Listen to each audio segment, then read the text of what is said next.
Did you ever box yourself? Yeah, I did. Yeah, I boxed as an amateur. I never boxed as a pro, but I I had a handful of fights. So I had 6 amateur fights, and I won all 6 of them. And I went away. I went to prison when I was younger, and I come back, and then I boxed again. But in the end, I just ended up like helping out and training, and I was just sparring people all the time. And So what kept you in the gym but not competing? Just you enjoyed boxing, just wanted to hang around? So at first, we on now? Yeah. So at first, it was just I love boxing. Like I was a bit of a boxing historian. I used to have a paper round when I was younger, and they used to give me like the boxing news, KO magazine and Ring magazine. I don't know if KO magazine's still going. And obviously, when you got it, it was always a month later, because by the time it came from America, it was like the next month sort of thing. And I had all the posters, the centre posters, all in my bedroom and all that, like you know. And so that was before I started boxing, and my parents wouldn't let me box. And so I used to go. I met some lads from an area in Portsmouth, and a couple of them were boxers, and they took me to the boxing gym for the first time. Darren Vander and Adam Barnes. So if they're out there, they all tell the same story. And then the coaches were like, "Have you boxed before?" And that lot. And I think sometimes when you're actually in love with something, before you actually done it, you sort of know how to shape up, and you sort of know the footwork, and you know what I mean. And so I had a little bit of an edge because I was in love with the game before I actually ever done any boxing and all that lot. So I used to go backwards and forwards and stuff. And then when it was time to get carded, I'd disappear for a bit because, like, my parents, I weren't even allowed to be at the gym. I wasn't allowed to do boxing. And So you were hiding it from them the whole time? yeah. And then I got to like I think 19. I thought, hang on a minute, I'm going to do this boxing now. And but I started a little bit late. There's no excuse really. I see it with a lot of people. You got your friends, and then you got like your discipline.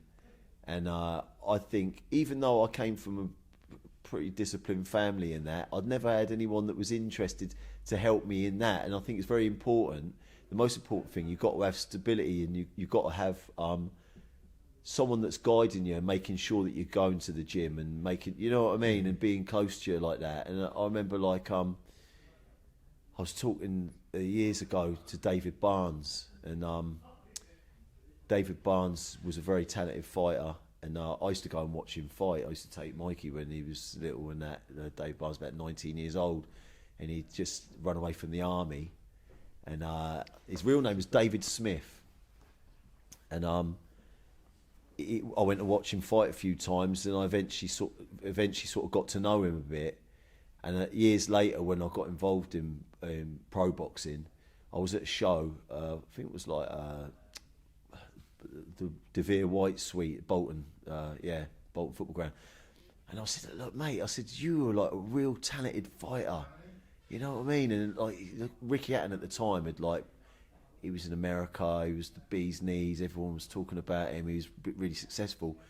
And I said, "Mate," I said, "whatever happened?" He said, he never had like that guidance, like, you know, a family around him to be like, you know, I'll never forget that. And if he's watching, like little things like that always stay in my head, because it gives me a little bit of knowledge to think about when you're trying to help someone out, how important it is when you're trying to help them out. It's not just about technical ability, learning techniques, fitness and this, that and the other. It's all about also being like a father figure in a sense.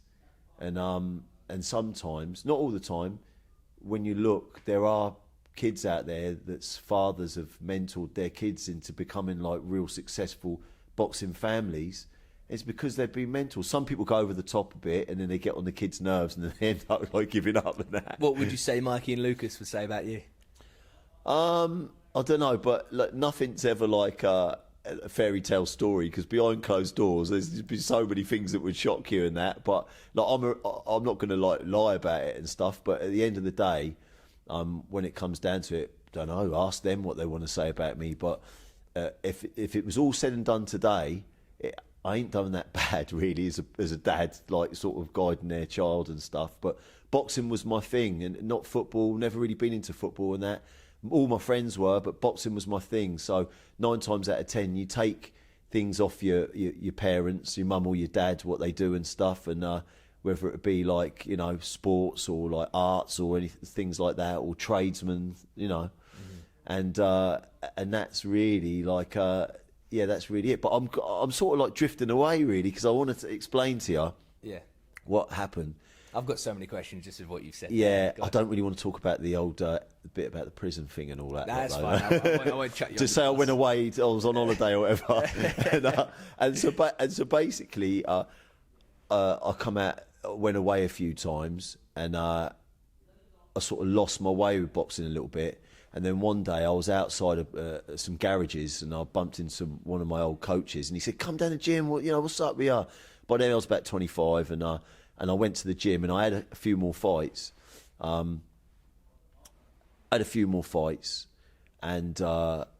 then like I moved area with I had 3 kids at the time. I had 2 kids at the time. Sorry, the 2 boys. They're my 2 oldest, and we moved to a different area, Lee Park. And like I was always friends with Tony Oakey, but we weren't like best mates. Every time I'd see him, we'd say, "Hello, how you doing, mate? You all right?" sort of thing. But we weren't like best mates or anything like that. And then I started going down Lee Park Boxing Club, training and to sparring. I've always been I always was sparring people. Like I was sparring pro boxers and stuff like that. Lee Park's got a reputation as well for people that don't know about Lee Park. Yeah, Lee Park. So they had some good fighters in the past and that. And like I don't know where to start really. There'd be some good ones, but in taking note, you got like Chris Bessie, who was probably the best amateur ever to come. Well, the best amateur ever to come from Lee Park. Obviously like his brother Billy as well, and obviously the best professional fighter like was Tony Oakey. But you had some other good fighters as well, good amateurs like Dean Frost. He boxed Carl Froch, and he also boxed Andre Ward as well. Wow. And other fighters, if I fail to mention them, I do apologise in that. But like those people, you know, I know them, I've met them, and I know them, sort of thing. But like so I moved to Lee Park, was training in the gym, and like I was running a lot, and then I kept passing Tony Oakey. And like, all right, mate. And then he found out where I live, because obviously he knows everyone in Lee Park. And the door knocked, and Mikey's answered the door. He must have been about 8 or something. "Dad, Tony Oakey's at the door." And he said to me, "Look, Mike, rather than like you jogging one way and I'll jog the other way, why don't we just jog together?" And then after that, we were like together all the time, me and Tony, and that, like, you know, we went away together, like training camps. I ended up being a sparring partner, getting beaten up all the time, basically, fucking, like, you know. You were Tony Oakey's punch bag. Yeah, I was Tony Oakey's punch bag for like, a good few years and that. And got to meet a lot of people. Wayne Alcott was very friendly with Tony, so I got to be friendly with Wayne as well, who's got the Mad Dogs gym in Birmingham. So if you want to buy any equipment and that, go down to Mad Dogs and that, he'll do you a deal. And Fortress. yeah. And got to meet a lot of people. And then obviously Tony was Tony. Oh, I must say before I was with Tony, I was with a fighter called James Lee, and like me and James used to train together and stuff. James, it was the same weight as me, so he was the best fighter in Portsmouth at the time, my weight in the amateurs. What weight was that? Welterweight. And so I used to train with James all the time, and then James wanted to turn pro. And like I was a bit of a talker a little bit, and I used to go down to Beak Street, which was Denny Mancini's shop. Before you had all that internet stuff, you used to go down to Beak Street, and it was the Longsdale shop. And you'd go in there, oh my God, all the equipment was there, and they had a little tiny ring with all like signed stuff in there and all that lot. Beak Street's like Soho sort of area. And used to go down there and talk to Denny, and Ruben would be there as well. But Denny mostly had talked to Denny, and obviously you'd see him on the telly a lot and stuff, the Cutsman and that. Really friendly guy. And then one day, James said he wanted to turn pro, and the only person that I knew to ask would be Denny. So I spoke to Denny, and he said, "Look, come down to a show." He said, "Patrick Mullins is fighting in, I think it was Elephant Castle. It was a TV show." He said, "I'm going to give you 2 tickets. Come to my shop give you 2 tickets, then I'll arrange for you to meet your lad to meet Dean Powell. I'd already told him what James had done. He boxed Matty Furwell in the semi-finals of the ABAs, and Matty Furwell was a very good fighter. He lost on points. So he's a decent lad. Went down to the gym. Picked him up. He said, I'll see you at the show. So me and James give him the tickets, and we went and sat up in the gods. And then we saw Denny at a distance going the ringside bit, and Denny's said, "Oh, bring your fighter over." And I thought, "Okay, now what? I'm going to go over to the ringside." I went, James. He was shitting himself.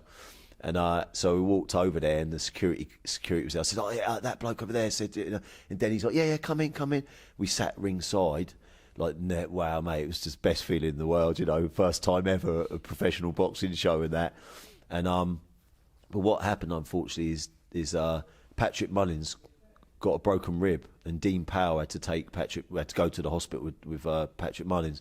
So it never happened. And as we were leaving, we bumped into Frank Hopkins and Tony Oakey and a few Pompey lads. They're like, "What are you doing here?" And then they advised us to go with Chris Senegar.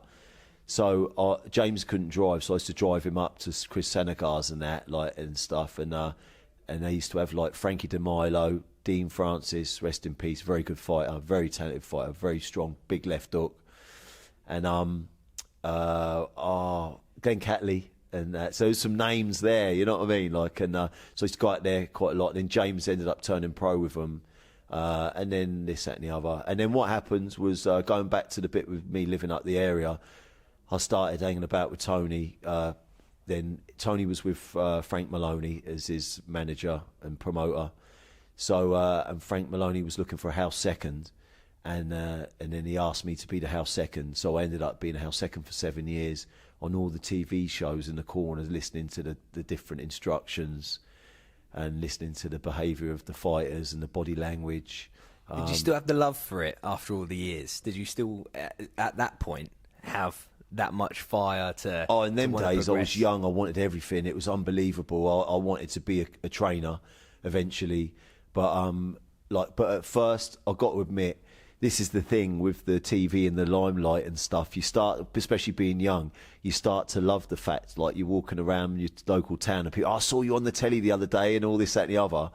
But then after 7 years of doing it, didn't mean anything anymore. And the most important thing was it's time to move on to something else, and I knew I had to start from the beginning again, but I thought it would be easy. And I didn't understand the politics of it all. I just understood, I was just learning the technical side of things and stuff, the boxing side of things. And I didn't realise about the politics of it all. I thought it was really easy. And within about 18 months, maybe about 3 years, I was with another coach. We started together, but it was in his own town. And I was putting a lot of work in, and I wasn't getting anything out of it. He was getting all the limelight because it was his town. And so I decided I was going to break away and set up some fighters from my own town. So I did. And within about 18 months, I had about 8 or 10 fighters with me. Was that running as an amateur gym, or were you just... No, never. No. Always a pro gym. Always a pro gym. And so you have never even focused on training any amateurs? Oh, well, I did. So in between that, when I stopped boxing and I was living in Lee Park, my oldest son Michael was ready to start training, so I took him down to my old amateur boxing club, and then the coaches ended up giving me the session to do you know what I mean? Just push me into it. I didn't really want to do it, and then I ended up doing the sessions and that. The majority of them, the sessions and stuff. I spoke to a few amateur coaches, and it sort of happens like that. You just sort of get you're now. See you tomorrow, mate. Same time. Then but the truth of the matter is, and everyone that's there would agree.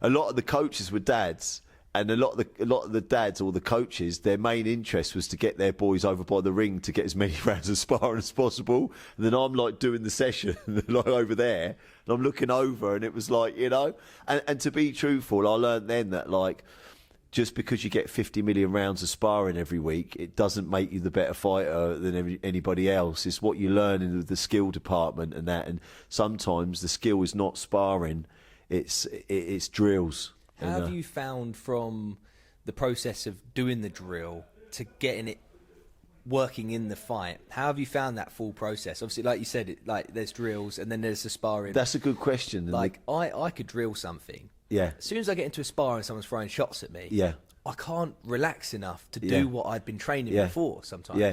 Well, that's a really good point that you've made there. And what I've got to say to you is this: it's like every fighter has their own ability. The IQ is the word they use nowadays, isn't it?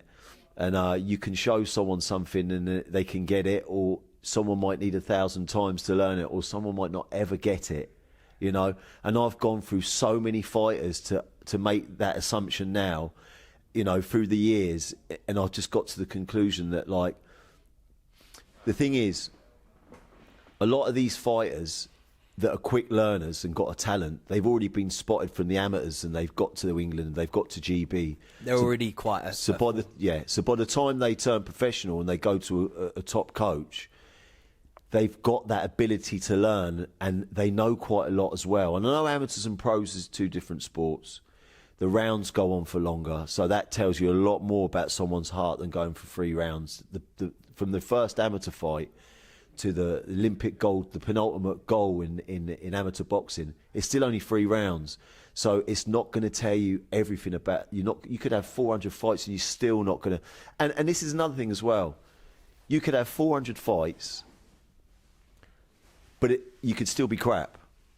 It's what you take in them 400 fights. And so it doesn't matter. Like some people, when they're matching in the amateurs, they go, right, he's had like 60 odd fights, you've only had 10, so we're not going to take that fight. But like, what's the quality of his record? What is the quality of it? And that's one of the most important things as well. It doesn't matter about numbers; it's about quality, you know. And a lot of fighters have like gone through the amateurs and won national titles with only a limited amount of fights. And I think Anthony Joshua, he didn't have loads of fights, so that'd be one to sort of like remember and that. But then again, you do get fighters that have got excellent IQs, and they've had tremendous amount of fights, and they are good fighters. Sometimes you always wonder, have they turned over too late? That's an issue. Oh yeah, that can happen as well. Yeah, a lot of people get sometimes comfortable in like the Team GB setup, and they might turn over at like 35 Yeah. years old or something. Like Joe because Joyce they're searching a goal. They want to win that Olympic gold, and then you know they're chasing it so much, which is you can't knock someone for that because they're not giving up. And then by the time they realise, look, this ain't going to happen, or I've got to where I've got to be, you're turning pro in a young man's sport, and the clock is ticking away. Mm-hmm. And sometimes, going back to the thing about, like, you know, the boy with a natural talent, there are boys out there, well, girls, sorry, fighters with natural talent that don't get to be picked for GB or go to box for England or whatever, and they're not being noticed in the gym, and then they turn pro and they're just like drilling straight through all these ex-ABA champions and GB lads and all that. Like, people think, where's this kid come from? Mm-hmm. But the kid was always there. It's just he wasn't suited for that sport. He was more suited for the pros. And it's so easy because in boxing, talk is cheap, and we can all sit there and say, oh, this, that and the other, and this, that and the other, but it's like what you do in there that decides what's actually the truth for that. Mm-hmm. You know, so that's what makes it so pure as well. Yeah. You know, when you lose in that fight, let's say against the unknown man, he has put in so many years under the radar. Yeah. And he was always going to win that fight. Yeah. Like, he knew he was always going to win that fight. Yeah. It's nice to know, like, let's say in football, you can have a bad day and lose 7-0 and you can blame your teammates. In boxing, it's like, it's one-on-one. Wow. It's so pure. Well, that's what really attracts me to it. That's why I love seeing the underdog stories. Like, even when Josh Padley dispatched Mark Chamberlain as a huge favourite recently, it's just the first one on my mind. Yeah. You've got this guy, small shows, everyone's just like, oh, he's turned up for a payday, good on him, nice kid. Yeah. No, he turned up to win. With belief. He had belief. The thing is, Steffi Ball does tremendous has tremendous success with fighters that are not really that well known from the amateurs, and he is a true trainer, because to me the best trainer is someone that can take someone that's nothing or not that good and turn them into a superstar, to beat a superstar. That's a trainer. Not knocking anyone that's, you know, because I would love to have a GB fighter come to me and me to make, you know, and obviously you've got to do work as well, but like those lads have got tremendous IQs. Like the amount of years that I've had with fighters trying to show them things, because I used to move about with I don't do it anymore. I used to move about with my fighters and stuff, and like I love like the tricks, learning tricks and things like that. Like Al Smith years ago, like he's that type of person as well. He likes the tricks and the little slick moves and stuff. I used to do rounds and rounds of sparring with Al, just like gentle stuff and that. Sometimes not so gentle, but yeah. And I learnt quite a bit off him when I was younger and that. I've known him for quite many years and stuff, and like he was really the first trainer that actually literally like used to talk me through things and like work things out and, you know, move around with each other and stuff like that. And putting the hard work into people, and that's why I've only got 4 fighters now, because I couldn't be bothered to try and like pick like what I would call crumbs, but you know, maybe I'm wrong, but there's a lot of crumbs about, and I'm getting too old for it all, and I don't want to be like hanging around, you know, like being an old man and just be like still going through the putting your time into something that nothing's really going to happen, you know. And at the end of the day, as well, there's loads of trainers out there that have had no fights that have been given Trainer of the Year many times in a row. So you don't necessarily have to have you don't necessarily have to be like a boxer to be a great trainer. Some of the best trainers in the world have never even laced a set of gloves, but I have, and I've sparred quite a lot of good fighters myself as well. So, and the proof really is in the pudding, because we can all sit there and go, oh yeah, you know, he hasn't had that many fights, and I've had loads of fights, so you know, I'm a boxer, he's not a boxer. But half the people that say that, I've actually fucking taught myself. So let's quickly talk about the stable. So you said you've got 4 fighters at the moment. Yeah. So who have you got, and who's out next? Right, who's out next? Right, so on Saturday, we've got our only female fighter, which is Katie Smith. She's completely unknown as far as like professional boxing is concerned, and maybe a handful of people would know her from the amateurs. Quite a quiet individual, but she's one of those fighters. She's just like a soldier. She just turns up to the gym and just never misses a day. Doesn't mouth off or trap off on social media saying that she's this and she's that.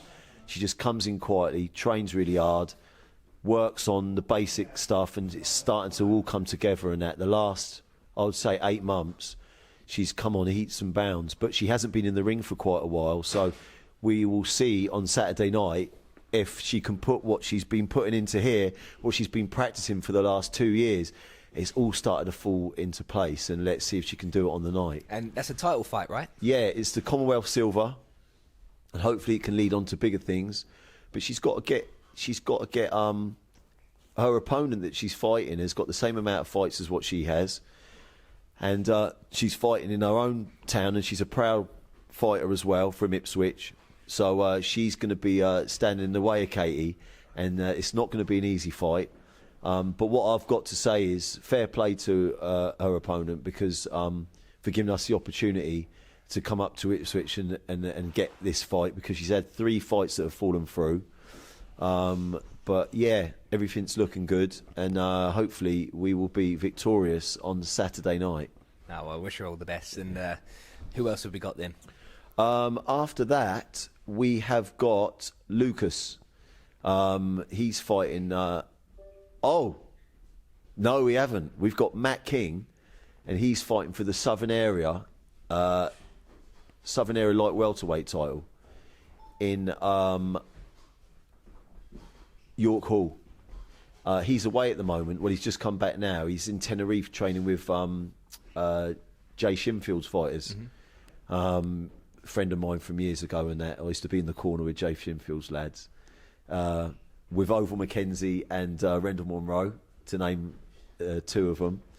And so we keep in contact, and sometimes I send fighters up his way, and they train to get away and stuff like that. So Matt will be back next week in the gym. So he's fighting for the Southern Area title. Then I've got Lucas fighting.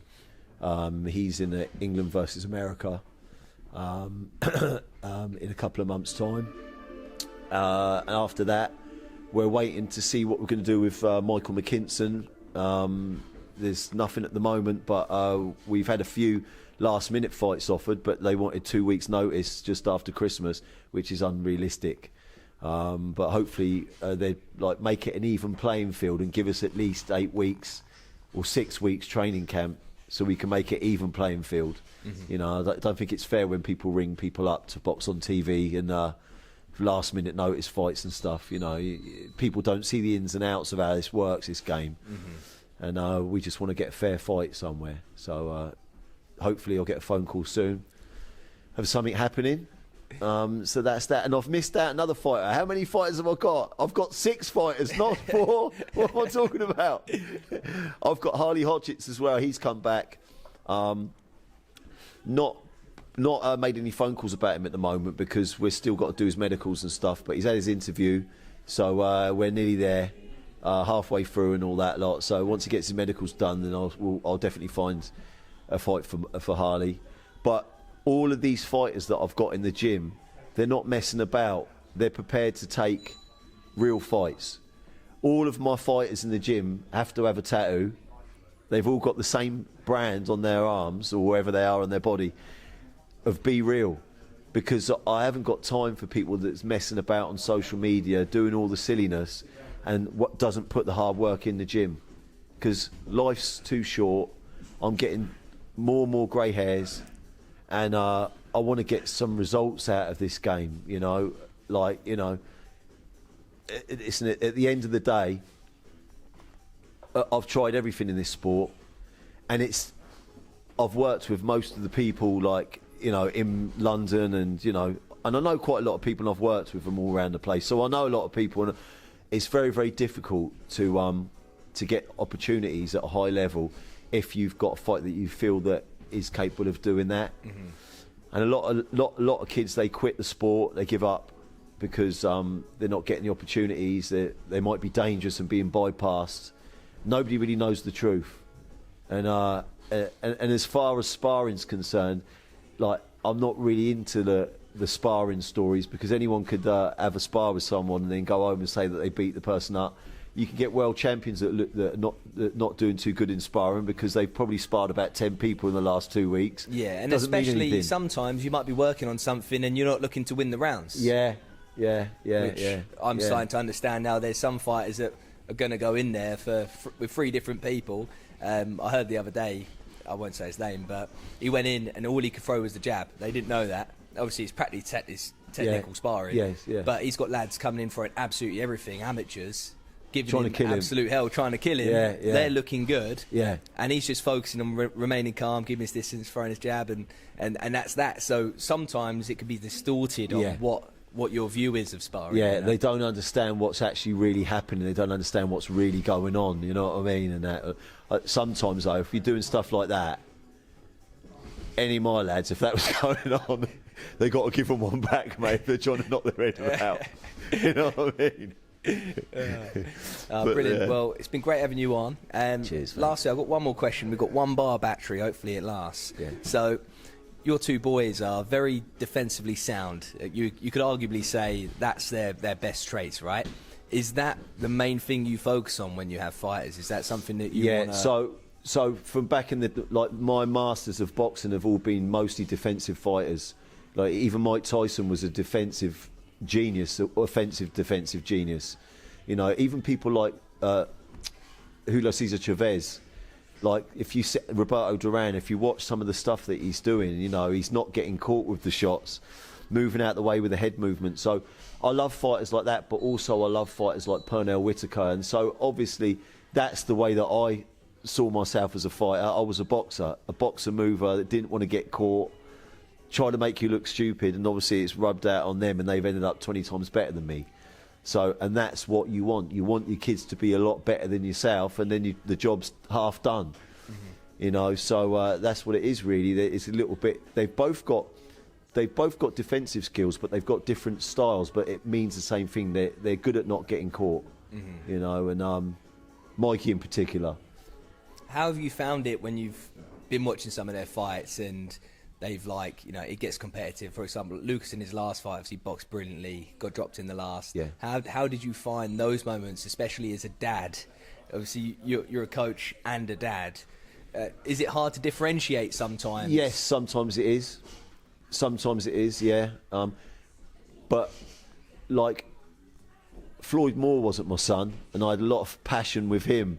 You know, like he'd been in some exciting fights, and when he lost it, I was upset, genuinely, nearly brought to tears sometimes. You know, I'm a passionate person, and like when I've got that relationship with my fighter, where like I can see the progression, and when I ask them to do something, I can see them pulling it off. It gives me that more love for them. You know, and so I'm emotionally with them. So, but yeah, being your sons, it can be like that. Yeah, but like, yeah, defense is very, very important. Like Winky Wright, defensively clever. Some people might say he was boring, but like defensively, hardly ever got hit with a shot. You know, very good fighter. Quite stuck to the basics, and he done really well. And but really, in this day and age, people want to see the excitement as well. They want to see people getting knocked to the floor, people getting knocked out, and I understand that. And sometimes you've got to understand who you actually really are. And if you change your game now, you could end up like getting yourself knocked clean out, because that's not how you got there. You know what I mean? So, but I've also had very good offensive fighters as well. And but people only know me for the ones they've seen on the TV. And well, Mikey really. And but Floyd Moore, he was an area level fighter, but he had a terrific knockout records. And you know, sorry. Yeah, he had a terrific knockout record himself and stuff, and was very, very exciting, you know. And even though he never got to like the top level in boxing, he certainly was exciting to have. Yeah, it's what some people want, especially like on a Saturday night. If you've got nothing else to do, sometimes you just want to see a tear up. Some casual fans, but it's been great talking to you, and all the best with Katie on Saturday. Thank you very much. And I'll watch the session now. Yeah, well, thanks for the opportunity to have a talk, because I don't really get to talk to anyone that much, but thank you. You know what, actually, something stuck with me. When I first spoke to you, it was at Base Camp. Well, I've spoke to you before that, but it was when I was doing an interview with the guys at Base Camp a while ago, and I remember you just saying, so boxing media, so you do know how many people are doing this. What makes you different from anyone else? And it was just an honest question. Yeah. But that is always in my mind, it always has been. Yeah. And that drives me, because like, you know, you don't want to be doing the same spiel every single time. Yeah. When you asked that, look where you are now. You know what I mean? But like, that is so important. Yeah. Like, especially you're seeing. I won't go too much into it, but you see it like fight weeks, the same few questions to every single person. It's fucking boring. Yeah. It's boring. You've got to stand out, right? And I say this to my fighters as well. I say like, you've got 3 different people that don't know who you are, right? And you get into the ring, and you've got to do something sexy that turns all of them on. So it's exactly the same in anything in life. If you want to be the best at what you be, you've got to do something sexy that turns everybody on. Not just one judge, but all of them. And so if you have that in mind, then you go a long way. And that's it, really, isn't it? Great bit of advice. Yeah.